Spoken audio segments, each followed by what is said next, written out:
watch CNN, I watch Fox, I watch CBS, and in this case, there's a lot of things not being said.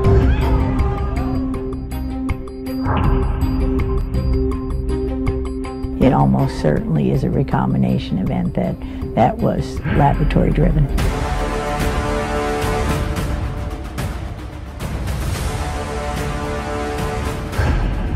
This is just the essential nature of Chinese communism. Chinese communism is evil. Every person it harms is directly attributable to the Chinese Communist Party.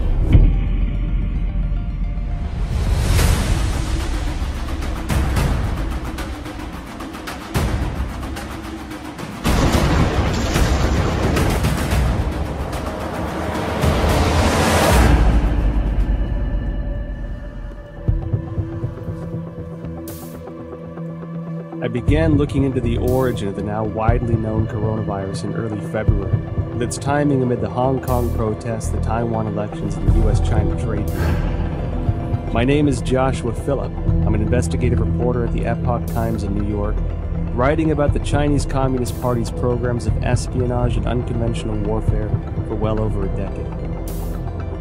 Videos and messages from Chinese citizens leaking through the censorship suggested the situation was much worse than what the regime was reporting. As my research progressed, initial answers turned into more questions. I soon realized there was much more to the story than we were being told. Today, the coronavirus is impacting over 100 countries around the world. Billions of lives are at risk. And from what is said by the Chinese Communist Party, this allegedly started spontaneously in a seafood market in Wuhan, China.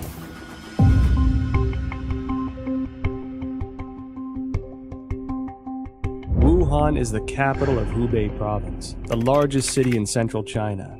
Huanan Seafood Market is located in Jianghan district of Wuhan City and is a large, comprehensive market that includes pork and a variety of frozen seafood, flavored spices, as well as some game meats. The first thing that received public attention about the epidemic was an internal notice from the Wuhan Health Commission. There has been a continuous occurrence of pneumonia cases of unknown cause. The notice issued on December 30, 2019, clearly required all medical units to report similar cases of unknown pneumonia. The notice started spreading online, and on December 31, 2019, the Wuhan Health Commission issued a public notice for the first time, saying that some medical institutions found a link between the pneumonia cases and the Huanan Seafood Market. However, the notice pointed out that there was no evidence of obvious human-to-human transmission and no infection among medical personnel. On January 1, 2020, the Huanan Seafood Market posted a notice of closure. This was followed by a thorough cleanup of the market, which as an investigative reporter seemed rushed. Guan Yi, a well-known Hong Kong expert, echoed my concern that the move was like destroying a crime scene. Since then, Wuhan officials have repeatedly said that most cases of pneumonia in Wuhan have a history of exposure to the Huanan Seafood Market. On January 26, the Institute of Virology of China CDC announced that 33 of the 585 environmental samples from the Huanan Seafood Market were found to contain the novel coronavirus nucleic acid, and the virus was successfully isolated from the positive culture samples, suggesting that the virus originated from wild animals sold at the market. At this point, Huanan Seafood Market being the source of the epidemic became an official conclusion. A few days later, however, a report from the journal Science published online challenged that story. The report cited a paper in The Lancet, one of the world's top medical journals, and questioned whether Wuhan's novel coronavirus pneumonia could not have originated at the market. The paper, titled "Clinical Features of Patients Infected with 2019 Novel Coronavirus in Wuhan, China," was published in The Lancet on January 24. The first author of the paper is Huang Qiaolin, Deputy Director of Jinyintan Hospital, the first designated hospital for treatment of unknown pneumonia in Wuhan. Why would this come as a challenge to the official narrative? I think this journal article is very important. It reveals a lot of important information. For example, this paper talks about the first patient onset was actually on December 1st. These patients were not related to Huanan Seafood Market. and also no epidemiological association was found between the first patient and subsequent patient. And then also on this paper, I talk about on December 10th, there were 3 more onset cases, 2 of which were not related to Huanan Seafood Market wholesale. Major discovery is that a total of 41 patients were counted in this paper, and 14 of them proved to be unrelated to the seafood market, accounting for more than 1/3. No one sells bed at the seafood market too, and the official from CDC didn't mention they find any beds in the seafood market too. Certainly the Lancet paper showing that supposed patient 0 was nowhere near the market. Secondly, that there are no bats in the seafood market or anywhere close. The idea of the spread so fast through a population, just the way it was said through the seafood market, is highly unlikely and improbable. On January 29th, the Lancet republished an analysis of 99 confirmed cases at Jinyintan Hospital, of which 50 had no history of exposure to the seafood market. According to the New England Journal, of the 425 cases confirmed, 45 cases onset before January 1st had no history of exposure to the seafood market. Notably, the authors of the 2 Lancet papers in the New England Journal of Medicine are doctors and medical experts in mainland China. Daniel Lucy, an epidemiologist at the University of Georgetown, said in response to the Lancet paper that if the data were accurate, the first case would have been infected by the virus already in November 2019, because of the incubation period between infection and symptoms. This would mean that the virus was quietly spreading between people in some parts of Wuhan before the cluster of cases with a history of exposure to Huanan Seafood Market began on December 15. The first expert group from the National Health Commission arrived in Wuhan as early as December 31st, 2019. The expert panel established a set of diagnostic criteria after investigating Jinyintan Hospital of Wuhan that stipulated a history of contact with Huanan Seafood Market, the person having a fever, and displaying the whole genome sequence. All 3 standards have to be met to confirm a case. This standard was used until a second group of experts, including Zhang Nanshan, arrived in Wuhan on January 18th and made a revision. Why did the panel impose a history of seafood market exposure as a criteria of diagnosis, knowing that at least 1/3 of the cases were unrelated to the seafood market? They clearly know about 14 patients not related to Huanan Seafood Market at all. That clearly means another source of outbreak. I think somehow this could be a malfeasance or somewhat intentionally cover up some important source of infection. It can go a long way to covering up the actual source by imposing a false place and you're not looking at the actual victims. Then you're only allowed to find your keys under the light post. The numbers that we're getting from China about new infections and deaths are highly suspicious. We know that Beijing, for 6 weeks in December and January, suppressed information of the epidemic. And then when they officially acknowledged it on January 20, they then started a campaign of suppression of information. We know that because the central leading group that was announced on January 26 has a 9-person roster, and it's very heavy with propaganda officials. Indeed, the vice chairman of the group is the Communist Party's propaganda czar. It appears that the party's main goal here is suppression of information, controlling the narrative. That's more important to them than actually ending the epidemic. I was in China when SARS happened, and we were evacuated, and it was exact same thing. There was no transparency. They tried as long as they could to cover it up until finally it was just like with the coronavirus, they could no longer cover it up, and then they proceeded to act. I mean, I think from my perception back then, their response to it is exactly the same.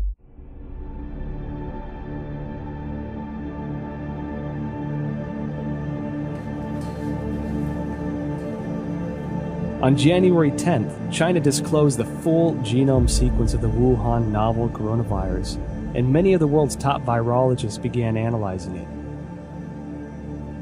As early as January 7th, academic Zhang Yongzhen from the National Institute of Communicable Disease Control and Prevention, along with the School of Public Health of Fudan University, submitted a joint paper to Nature.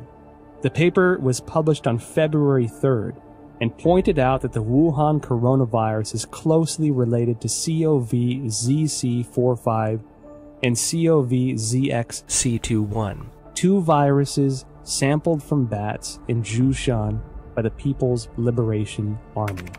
The Wuhan coronavirus has an 89.1% nucleotide similarity to the CoV-ZC45 virus and even exhibits 100% amino acid similarity in the NSP7 and E proteins.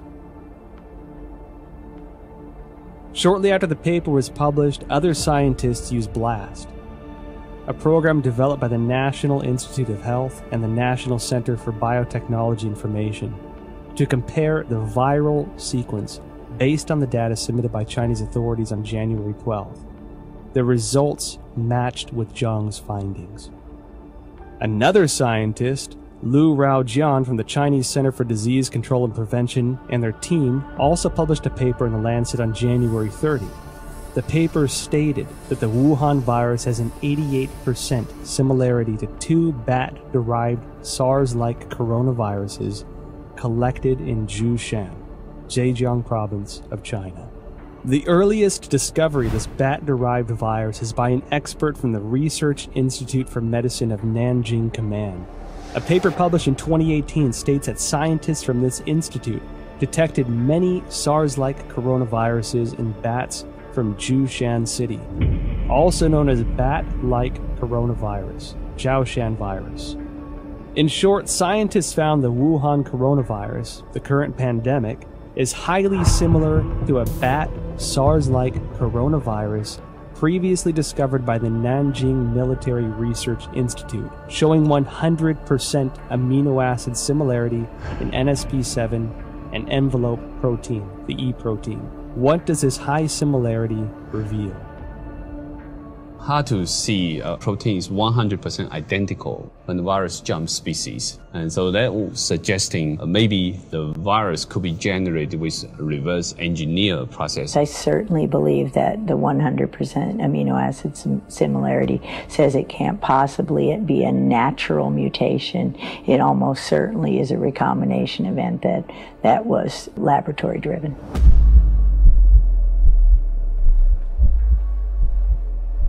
On January 21st, researchers from the Institut Pasteur, Shanghai, Chinese Academy of Sciences published a paper in Science China Life Sciences that mentioned an important phenomenon. The sequence of a key part of S protein of Wuhan virus has high homology with the SARS virus. What are S proteins? In the well-known coronavirus picture, they are little mushrooms attached to the surface of the virus. These S proteins, also known as spine proteins or spike proteins, are the most important tool for the coronavirus to invade human cells. If we compare the receptor ACE2 on the cell surface of human bodies to a lock, this S protein is the key, which can unlock this lock on the cell surface and then invade into the cell to propagate and destroy it. That means virus now can infect human cell much easier. That's probably also one of the important reasons that contributing to multi-organ failure when people have a very severe disease. They can spread out in the human body much faster. Well, the S proteins, the high similarity of the S proteins from SARS-1 to now SARS-2, that's your spike protein. That's the lock and key. That's going to be what drives it right through human cells. And so we know that's the pathogenic spike protein that for the original SARS. So now you're allowing that access to human tissues because the spike proteins of the natural evolutionary strains don't infect human cells at all. So that research has been going on at Wuhan and published since 2007. And clearly, if that spike protein from SARS weren't on the new COVID-19 or SARS-2, it wouldn't be able to enter human cells. So again, this is evidence that it couldn't go through the Wuhan seafood market, because how did you get that spike protein off the original SARS from bats or any other way? It's lab-derived. Research into the virus genome sequence revealed many essential data points. According to a February 28 report in the South China Morning Post, the Shanghai P3 laboratory, which first shared the Wuhan coronavirus genome with the world, was ordered to close by authorities, impeding further research on the virus. Professor Zhongyang Zhen and his team, who published the genome sequence on January 11th, worked at this laboratory. According to a February 26 report on Caixin, Zhongyang Zhen's team isolated and completed the genome sequence of the previously unknown virus on January 5th. On the same day, the Shanghai Public Health Clinical Center reported the discovery to the National Health Commission and recommended prevention measures. No response was received as of January 11th. And it was then that the team decided to publicize the virus genome sequence on virological.org, becoming the first team to do so in the world. Caixin also reported that the Hubei Health Committee already notified genome sequencing organizations on January 1st regarding the cessation of analysis of Wuhan virus samples. Existing virus samples must be destroyed. Information on the samples, related to papers and related data, are all prohibited from release. On January 3rd, China's National Health Commission distributed Notification Letter 2020 number 3, in which a similar directive was presented. Afterwards, the once active Chinese scientific community suddenly fell into an eerie silence. What was the Chinese Communist Party trying to hide? This is telling us the Chinese government is censoring this information. They do not allow the samples to be sequenced or do not allow the sequence to be published or submitted to the gene bank. Its response to this virus is extremely troubling. It ignored it for 6 weeks. It allowed it to spread around China. It tried to get other countries to not protect themselves. This is dangerous, irresponsible behavior, and it's endangered not only the Chinese people, but people around the world. There is no other way of looking at it. They are responsible for the continuation of this coronavirus. And every time it comes back, because it will come back, because it's going to be with us now permanently, it will come back, and every person that it kills, every person that it harms, is directly attributable to the Chinese Communist Party.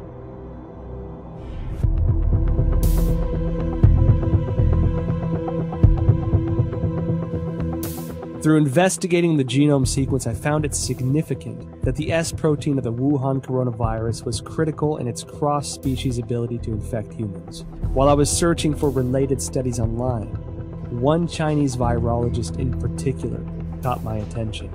She spent many years researching bats and coronaviruses. She was the first to locate the key to how coronaviruses can overcome cross-species barriers in order to directly infect human bodies.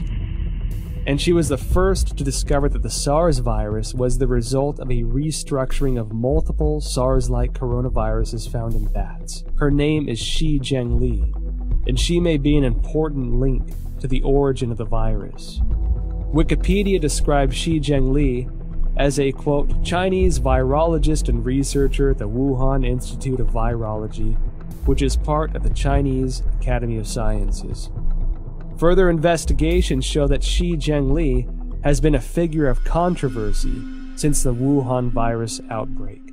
This is due to a paper she published in 2015 discussing her own research into synthetic viruses.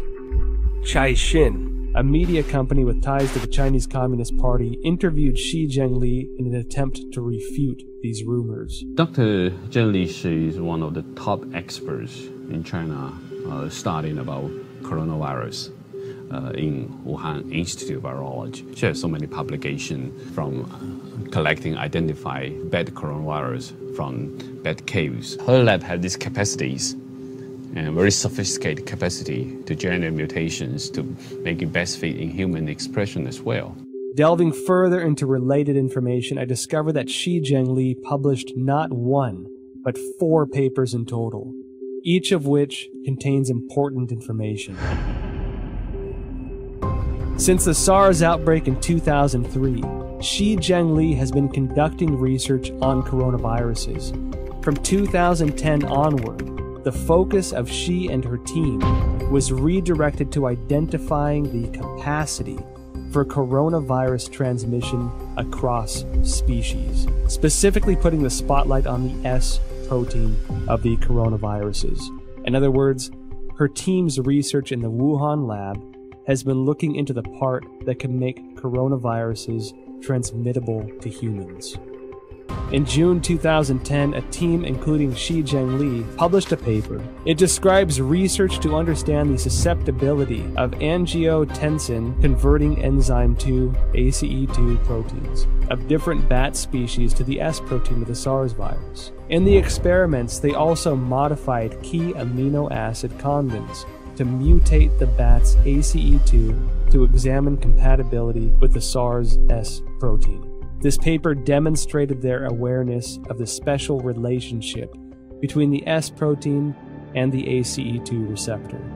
It also signified that Shi had unearthed the passageway for coronaviruses into human bodies. In October 2013, Shi and her team published a paper in the authoritative science journal Nature. They claimed a breakthrough in coronavirus research. What was their breakthrough? They successfully isolated 3 viruses from bats, one of which had an S protein that integrated with human ACE2 receptors. This effectively demonstrated the human infection of SARS-like viruses to humans without the need of an intermediary host. Then, in November 2015, Shi and her team at the Wuhan lab once again published a paper, this time in the British journal Nature Medicine. They discussed the creation of a synthetic virus, a self-replicating chimeric virus. This virus had the SARS virus as the framework, with the key S protein replaced by the one they had found in a bat coronavirus she mentioned in her 2013 paper. This new virus demonstrated a powerful ability for cross-species infection.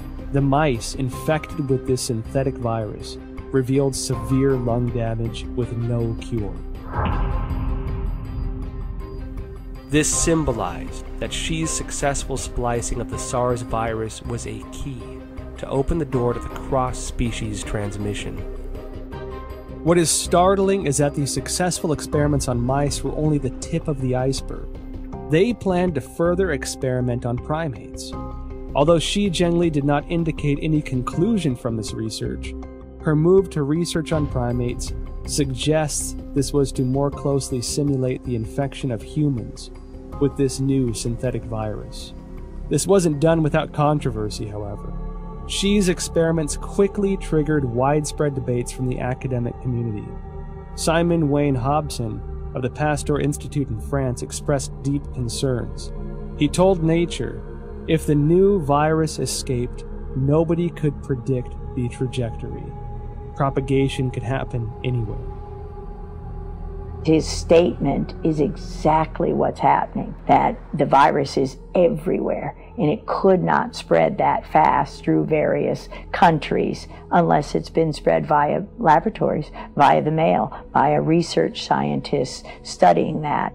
Additional studies very strongly support the idea that this new coronavirus came from a recombination event, that is a cutting and pasting of 2 different viruses. So her work proves or strongly supports the hypothesis that it could not possibly have been generated in a natural zoonotic transmission, but had to come from a hospital setting, the laboratory setting, almost certainly the biosafety level for Wuhan research facility.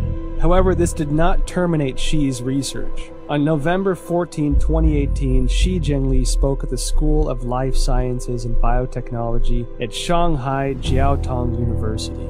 The topic was bat coronavirus and its cross-species infection. Reports of this event have since been deleted from the university website. I discovered 2 more significant pieces of information regarding the dangers of the research conducted by Shi Zhengli's team. First, On October 16, 2014, the Obama administration, wary of the potential threats to public health from the gain-of-function GOF research into SARS, MERS, or influenza, announced through the National Institute of Health that it was suspending funding into similar research. The funding pause included Xi Jinping's research project, Genetic Engineering of SARS-like Coronavirus in Bats, a collaborative effort with Dr. Ralph Barrick, a virologist at the University of North Carolina. Second, after the Wuhan outbreak, Indian researchers compared the S protein sequence between 2019 nCoV and SARS. They discovered that 2019 nCoV had 4 new sequences inserted, all of which can be found in HIV sequences through a search on GenBank. Shi Zhengli discredited those observations, although she never denied the existence of the 4 inserted sequences. However, scientists probing GenBank found that there were only 3 viruses containing all sequences. The first is the HIV virus itself. The second is a bat coronavirus discovered by Xi. And the third is this new Wuhan coronavirus. We've done this kind of work for now 40 years for me. There's this sequence analysis and comparison of the virus of the SARS-2 COVID-19 apparently has genes that come from other human and other species, including some envelope, the GP41 from HIV. What is the HIV's GP41? The answer I found online describes GP41 as a protein of HIV that acts as the key to infecting human bodies, resulting in the functional failure of the immune system. If the discovery by Judy and her colleagues are established, it would mean that the infectious part of the Wuhan virus, the S protein, incorporated the sequence of the HIV key protein. This made me think of the immunodeficiency symptoms in people infected. They were doing research on a human transmittable coronavirus that was actually published in a paper. So this is research that they actually published. They were working on developing a coronavirus for the human host, which, leads you to question, why would you be creating a coronavirus that can infect humans? What would be the purpose of that research? Is it for a weapon? Is it so that you can then create a vaccine that you are the sole recipient of the profits from? The Chinese have full access to our databases. They have full access to all that research that comes out. They have full access to all our universities to train their scientists. And they have full access to our scientists, like was, with the recent indictment of the head of the chemistry department at Harvard. I mean, this is the 1,000 Talents program. Tens of thousands of the world's most brightest people in all of these different areas that are going to China to help them with their programs. And all of these programs, as you know, have a dual use capability. Beijing's attacks on the United States, which have occurred for weeks and weeks, are really worrying. What it shows is that China is desperate, and the United States needs to defend itself because China is propagating this narrative that we spread the coronavirus to China. So the United States needs to just come out with the facts about how China took coronavirus samples from Canada and the United States. They sent them to Wuhan. We don't know exactly what went on in that lab there at the Wuhan Institute of Virology, but it's time for the United States to defend itself.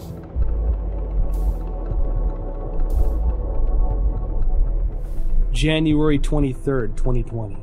The Wuhan virus exploded. While Wuhan announced the lockdown of the city, Shi Zhengli and her team released a paper stating that the Wuhan coronavirus was of probable bat origin. This was published in Nature on February 3rd. The paper indicated that the Wuhan virus utilized the same key as SARS to gain entry into the human body. She also announced the 2019 nCoV genome sequence was 96.2% consistent with a bat coronavirus originating in Yunnan, China, called RATG13, signaling a natural source of the Wuhan virus. However, Shi Zhengli's natural origin assertion was doubtful. The outbreak occurred in Wuhan, the same location as the P4 laboratory where Shi was based, and which housed highly similar viruses. Common sense would lead the government to first inspect the P4 laboratory for any leakage incident and potential safety concerns. Instead, they shifted public attention from the P4 laboratory to the South China seafood wholesale market that sold no bats, and designated it as the origin of the disease. At the same time, authorities sealed off all virus samples, prevented international experts from joining the investigation, and used national television to slander doctors such as Li Wenliang, who disclosed the outbreak for spreading rumors. If the Wuhan virus indeed emerged naturally, why would the CCP need to censor relevant news or block investigations? Could the Wuhan P4 laboratory have its secrets? Virus samples and genome sequences may be the exact ingredients we need to find our answers. When I first heard of the coronavirus, I was deeply concerned. Almost every disease that starts in China begins in Guangdong province, the province that surrounds Hong Kong, in the south. But Wuhan is in the central portion of the country. And so this was extremely unusual.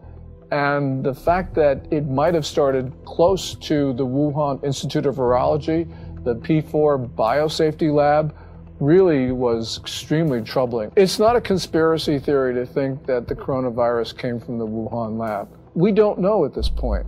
And until we know, the theory about the lab origin is certainly something that we should consider. I noticed that after the outbreak, the Wuhan Institute of Virology kept strangely quiet. Under normal circumstances, as the nation's highest level of virology research institute, it should be the first one to actively respond when the entire country is working around the clock, attempting to control a disease like this. One that so closely fits the type of viruses its scientists were researching.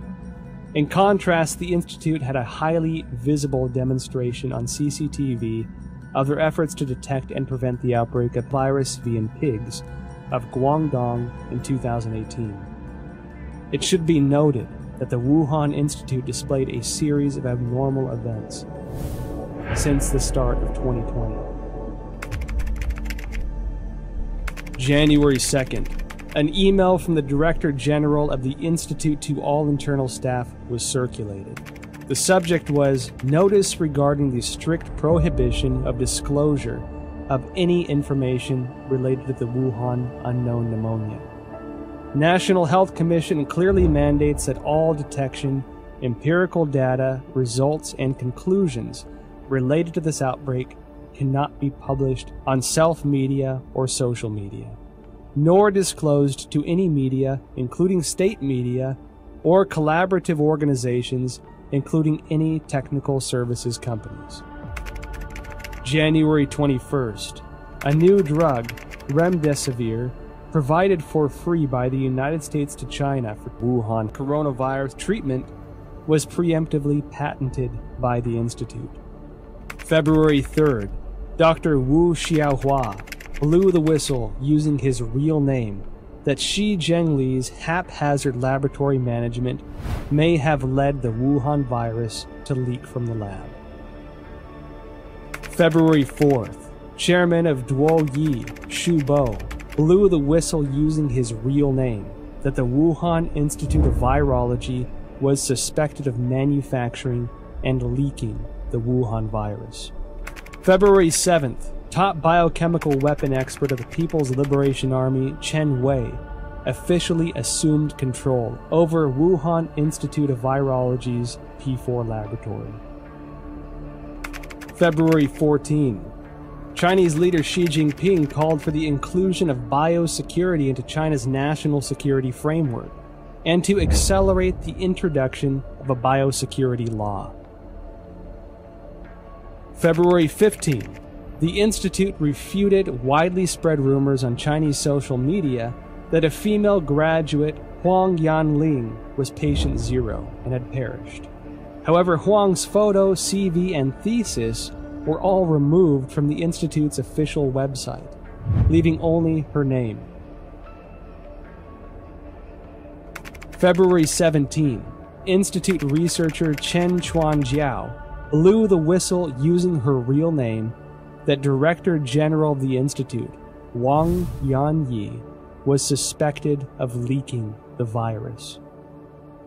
I graduated from the University of Virginia in 1980. My first job was to go to the National Cancer Institute, which was housed at Fort Detrick, Maryland, the same place that houses the USAMRIID, U.S. Army Research Institute on Infectious Disease, the biosafety level 4 facility, equivalent of the Wuhan facility. And so at these facilities, it's where investigators who I went in there myself, you can see the breakdowns in safety, and it's everywhere. That's why I have no doubt the Chinese biosafety level 4, it was just as lacking in safety, in rigor. You can argue that they don't care. Suspected of leaking the virus, military biochemical weapons expert assumes control.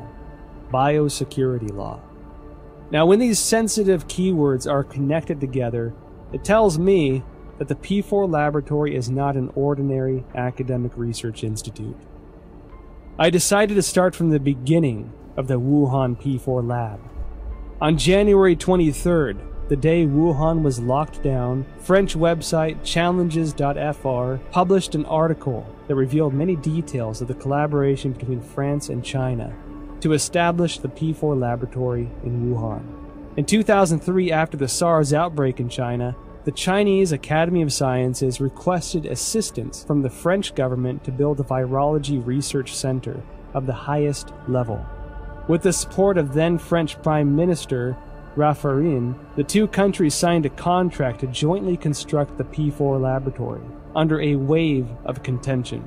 According to the contract, French architect RTV in Lyon was responsible for the engineering of the laboratory. However, Chinese authorities switched the work to a local Wuhan architect, IPPR, based on research conducted by the General Directorate of External Security. IPPR had close ties to subsidies of the Chinese military, some of which were already targets of concern by the American CIA. Within the 12 subsidiary departments, there was even a specific military management office. The French delayed repeatedly, given security concerns.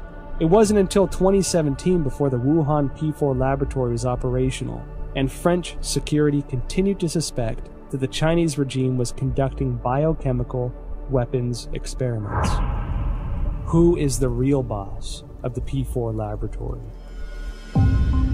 The Wuhan P4 laboratory was a subsidiary of the Wuhan Institute of Virology, which is managed by China Academy of Sciences.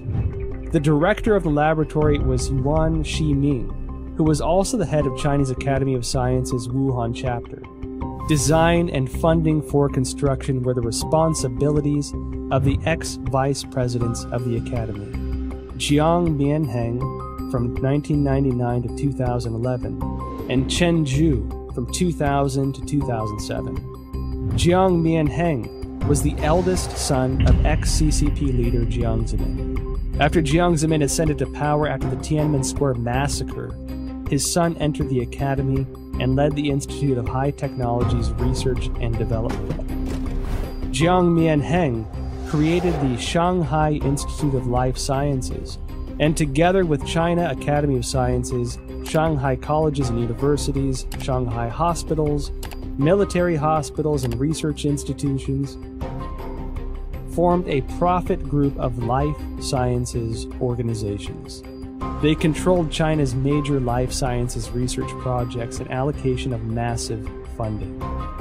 Jiang Jicheng, son of Jiang Mianheng, is the controlling shareholder of Wuxi AppTech, which in turn is controlling Fosun Pharmaceutical, China's agent for Remdesivir. Effectively, Jiang Jicheng is the kingpin behind the specific medicine for the outbreak.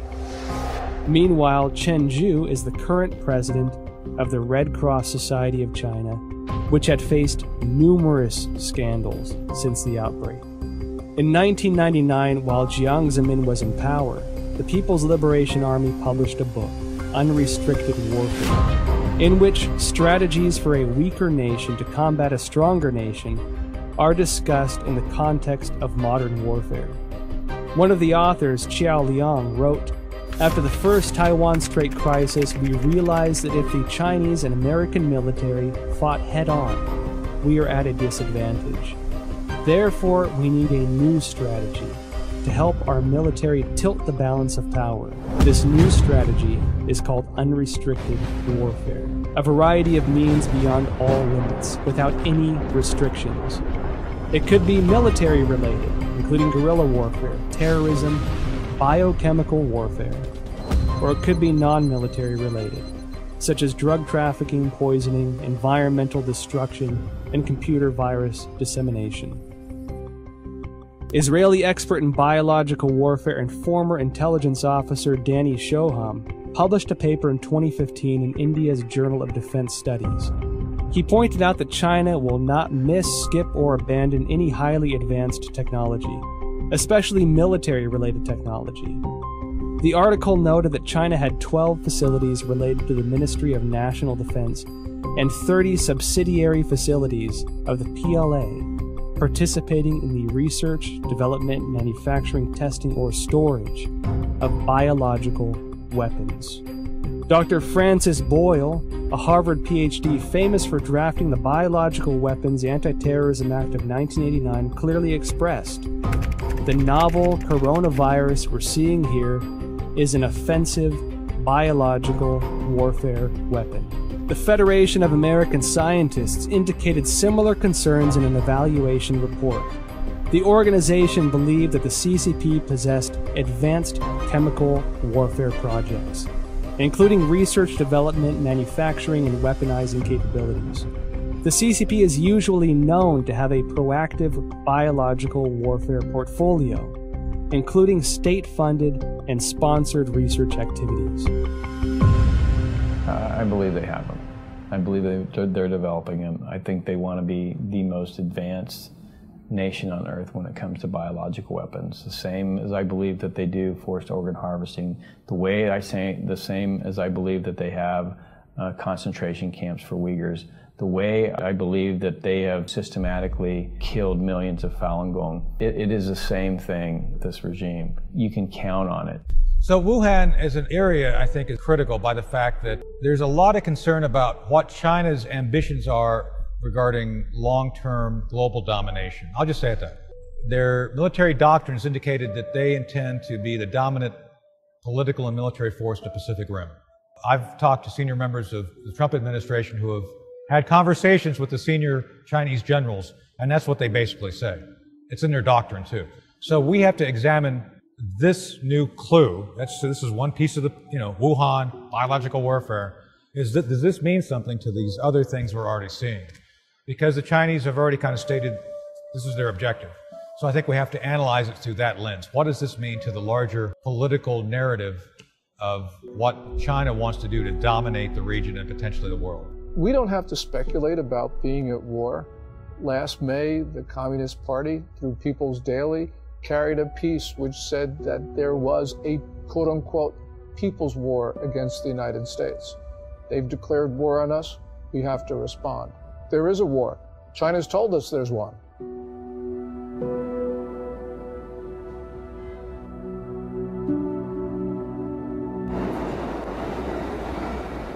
At present, the Wuhan coronavirus pandemic has spread to about 190 countries, with no signs of slowing down. The United States announced a state of national emergency. Europe became the new center of the outbreak. The world's largest art museum, the Louvre, and the Eiffel Tower closed to the public. Tragic scenes, previously only found in Hollywood films, are now playing out live on the world stage. And given how closely it seemed to align with the Chinese regime's narratives, I can't help but question the role the WHO had in this catastrophic pandemic. Well, I think all you have to do is look at the photo of Tedros and Xi shaking hands, Xi standing there, Tedros going up to there, and it really is indicative of how China controls many of these international institutions. You can see that the WHO is essentially following Chinese Communist Party's guidelines. You can see that the UN Human Rights Council is similarly following what China does. From the very beginning of the coronavirus outbreak, the Communist Party has done its best to prevent the CDC and others from studying the origin of this disease. We don't know what's there, but the fact that the Communist Party is covering this up should trouble us deeply. Then you see the World Health Organization take over YouTube. And what's amazing is now at the bottom of every YouTube video, even from Chris Martenson with his daily updates, he's just reading facts. Now it's the World Health Organization is a forced link to go to the site. So for any person who doesn't know who the World Health Organization, they go there to get the propaganda. Not the facts, not the truth. They get the propaganda, they get the talking points from the World Health Organization. And that is also it's a shame that American corporations, especially social media, like Google, like Facebook and Twitter, they're trying to censor or ban or shadow ban or manipulate algorithms, so on and so forth, to prevent an actual honest conversation. The best way this is going to be answered, all this, we want the truth. The biggest issue I've learned over my 40-year career, it's not really fighting the viruses and learning how to treat the viruses. It's fighting a system that is determined to cover up and persecute anyone who reveals the truth behind. Today, the World Bank, many of the international institutions have essentially adopted a posture whereby if the Chinese Communist Party tells them to do it, they're going to do it. I'm not surprised at all by what the WHO says. I'm not surprised at all by ICAO, which basically has been blocking people from that tweet about Taiwan. I mean, the whole system, and this is why, by the way, the national security strategy that came out in December of 2017 says what it says, which is we need to protect our societies, not just the United States, but all democracies. We need to rebuild them, not invest Chinese Communist Party regime in the Belt and Road Initiative and Made in China 2025. And we need to inspire people again to believe in democracy. Every country has diseases, but in China they become national emergencies and global emergencies because the real disease here is communism. A sprawling and aggressive disinformation campaign unleashed globally by the Chinese Communist Party. The propaganda push, which has escalated in recent weeks, aims primarily to deflect blame over the Chinese regime's botched handling of the Wuhan coronavirus, to sow discord internationally, and to portray the image that the regime has contained the outbreak. During the investigative interview process, well-known scientists who once suggested a laboratory origin of the virus declined to be interviewed one after another. Some avoided the topic of virus origin completely. Some had already composed scientific arguments but abruptly retracted their papers. I felt as if a giant net of censorship was cast by the CCP over virologists around the world. Silence at this time could have consequences for the health and lives of billions of people. I watch CNN, I watch Fox, I watch CBS, and I try to make my own assessment. And a lot of the time, you can figure out what's really going on by what they're not saying. And in this case, there's a lot of things not being said. Bottom line, they want to make money from China. They fear the Chinese repercussions if they air this stuff. It just gives you an indication of how powerful the Chinese Communist Party is. Chinese Communist Party suppressing speech in the West because these companies make money from China and they're afraid that they're not going to make, the Chinese Communist Party is going to punish them if they essentially publish this stuff or allow it to be aired. There is no other reason. I think we have to recognize, your audience who haven't seen it, I highly recommend Chernobyl, because the same basic governance model that screwed up Chernobyl, I would argue, is now in charge of the response of the coronavirus. So whatever you saw go wrong in Chernobyl, you could still see that potential here. I'm not saying it's going to be that bad. I'm just saying that the party, the central party, is the thing which they want to protect, their power. And people and nation issues are secondary to the continuation of power. Communist Party is malign and it is grossly irresponsible. It has pressured governments to keep their borders open, and it had to know that that would result in the fast spread of coronavirus to other countries. This is the worst sort of behavior, And the world's got to understand that there will not be peace, there will not be good order and stability in the world as long as the Communist Party rules China. The Wall Street Journal writes a piece as China is a sick man of Asia. It needs to be corrected. It's not China is a sick man of Asia. It is the Communist Chinese Party that's a sick man of Asia. The Communist Party has policies that people abhor. And it's not just its reaction to the coronavirus. We see this with the suppression of rights, also with holding perhaps 1 million people, maybe even 3 million people in concentration camps. So this is just the essential nature of Chinese communism. Chinese communism is evil. While China pretends to be a responsible member of the international community, in reality, they are doing much to undermine the rule of law and human rights. We at the Epoch Times refer to the Wuhan coronavirus, or COVID-19, as the CCP virus, because the Chinese Communist Party's cover-up and mishandling allowed the virus to spread throughout China and create a global pandemic. On March 24th, Texas lawyer Larry Klayman filed a complaint in Texas federal court seeking at least $20 trillion from the Chinese government.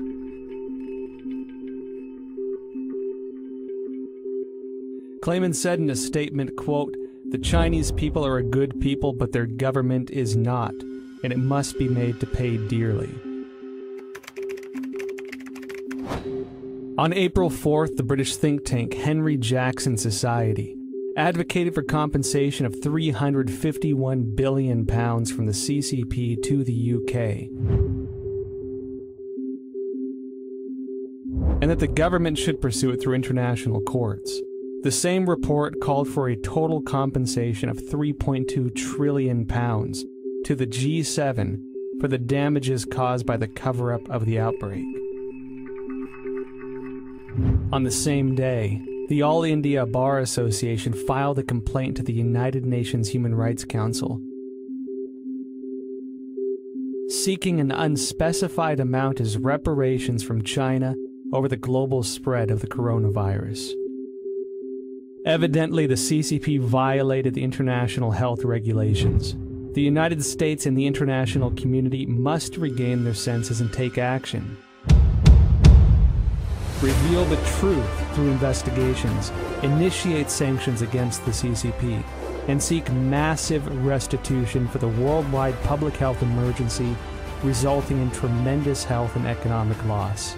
As the people of Taiwan and Hong Kong are insisting, only by trying to stay away from the CCP's invasion can we protect ourselves in this global disaster.